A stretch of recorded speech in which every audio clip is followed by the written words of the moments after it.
Hi, I would like to share today with you my experience with this wonderful diagnostic tool OBD2, which is wonderful, and you can really look inside of your car computer and see what kind of messages you have, what is the environment of your engine, and you can make some adjustments, you can fix stuff, and you can get a lot of useful information. Very easy to do. You just find the port on your car. In my case, it's right under the dashboard, and you plug it in.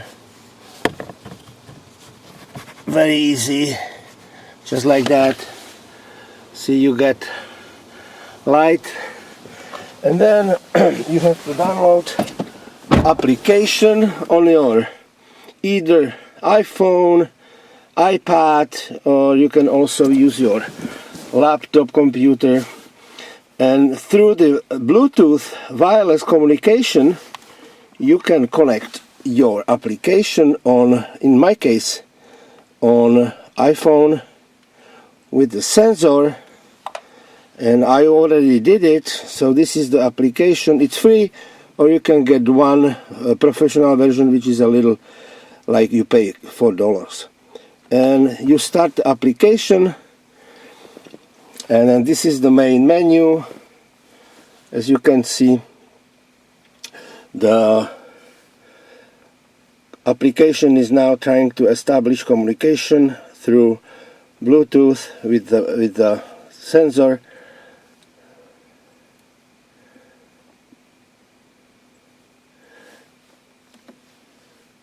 Oh, I have to start the engine first. Okay. Yeah. All right. Okay. So now the communication is established. We have a main menu, and as you can see, all these wonderful options. It's just very straightforward. You know, you don't really. You just follow logic. Graphic, you can do testing, you can do maps, and you can also, as I said, you can analyze all your error messages on in the engine. In my case, I show you, I got few of them. So these are the error messages. It's a p0171 and p0174, which are basically common kind of problems for old car like mine. I have a car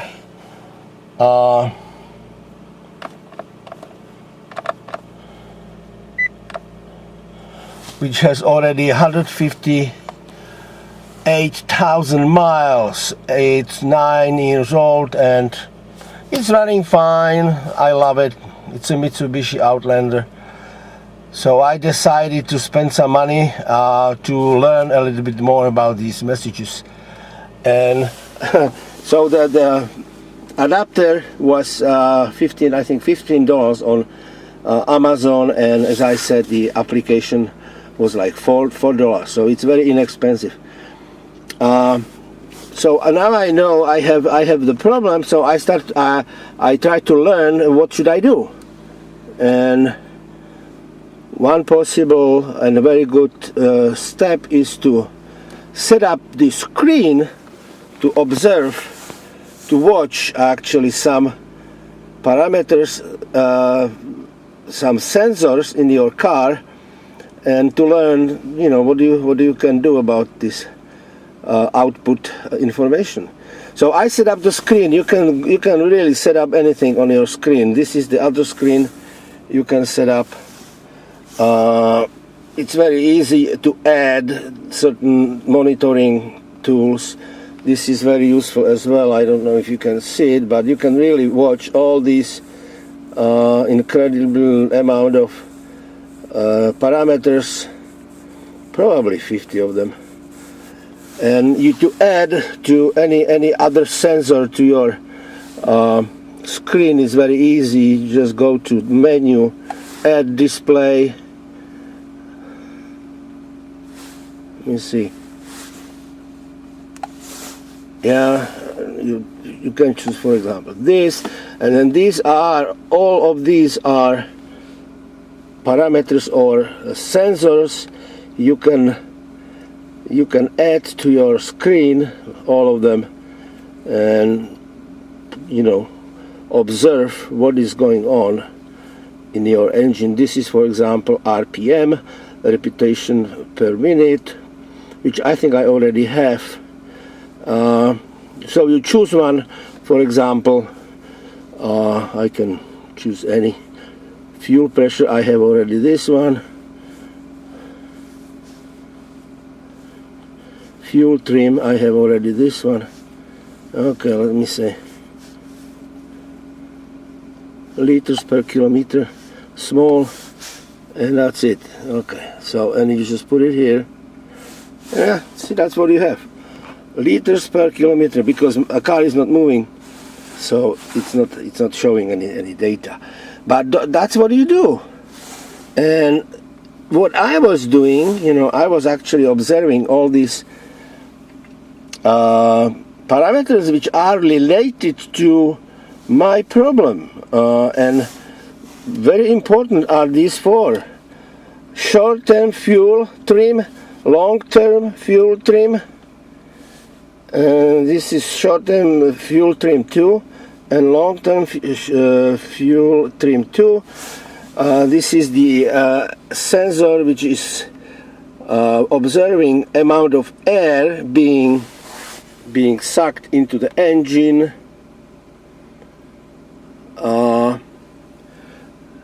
And the unit is gram per second, and so on and so on. This is a throttle, for example, and you have really many of those parameters you can add.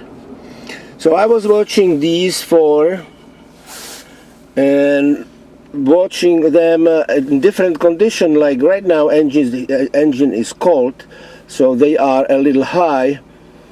But that's the watching these four parameters.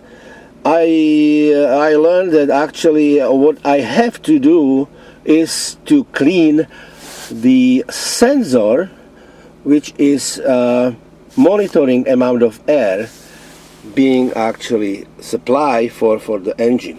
That's the sensor. And I learned that a sensor has to do too much adjustment because sensor, the fuel injection has to do a lot of adjustments because the sensors was dirty and was not actually providing correct information. So there was a lot of adjustment, and that was the cause that of my car, really running very slowly, low acceleration. And if I went to like high RPM around 3000, it was really choking, a lack of power. So what I did, I basically bought a cleaner for $5. I located the sensor in the engine I show you, and I cleaned it, sprayed, put it back, and it's working much better. Much better, I have to say. It's really big difference. The mileage is back to normal, which I can get easily 30 miles per gallon on highway, no problem. So it's really very helpful. This, for example, this sensor is also very useful. This is the mixture of fuel and air ratio, and it should be 14.7 to 1. And if it's, I can increase the RPM. See what happened. See, it's moving, and the other parameters are moving. The car is now not moving, but it's still, the temperature is still not up to, like, it's only, as you can see, it's only 160. It should be around 200, close to 200. So the RPM, revolution per second, is still a little high. It should be around 580. So it's not like fully warm at the moment, okay?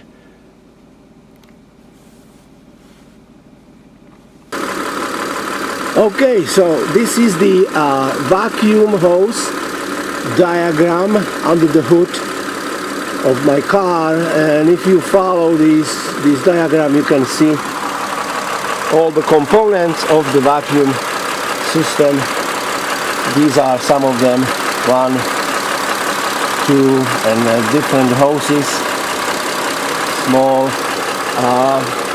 and then that's the other hose involved in this vacuum system. And what I was doing, as I told you, I cleaned the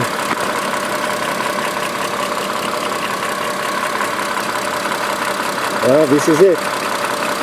This is the sensor monitoring amount of air being supplied for engine. And you have 2 screws, unscrew, you lift it, you have to unplug the cable, electric cable, you clean it, and in my case, that was everything I had to do.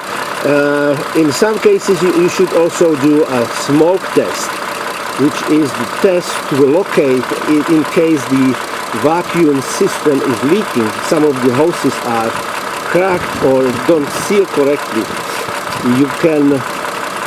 You have to find out where is the leak doing so-called smoke test. You can Google it, and there are plenty of information on YouTube how to do smoke test.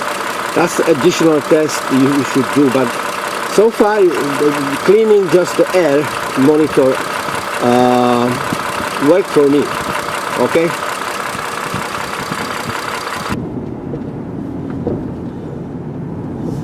Under such a condition, like running right now, the long-term fuel trim and short-term fuel trim the values added together should be close to 0, which, as you can see in my case, right now I have a throttle open a little bit. It's working fine. Before it was different. It was like plus 17 or something, even 20.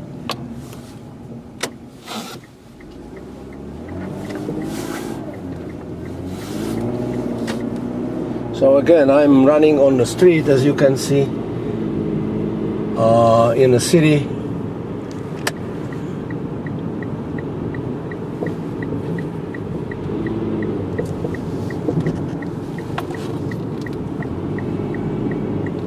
And I will be approaching the hill, so you will see all these parameters adjusting to the condition of driving.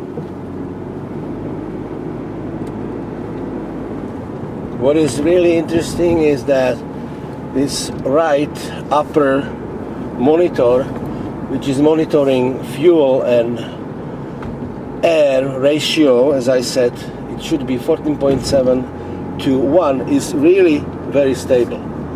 It's not changing at all. So computer is really adjusting this according to the situation. So I'm going uphill. It's a small hill.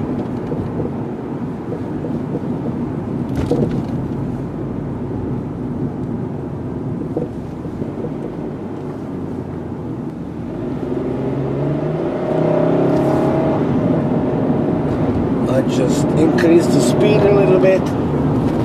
Again, going now almost on the flat street, flat road.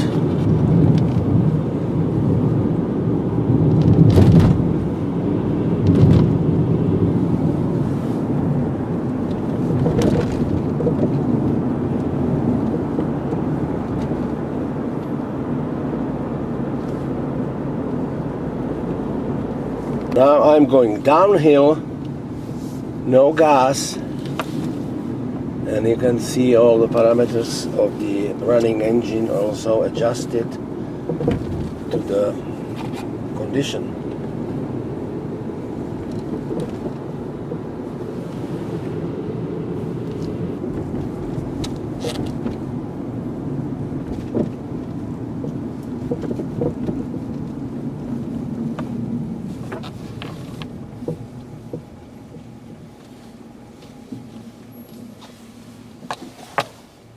Okay, that's it.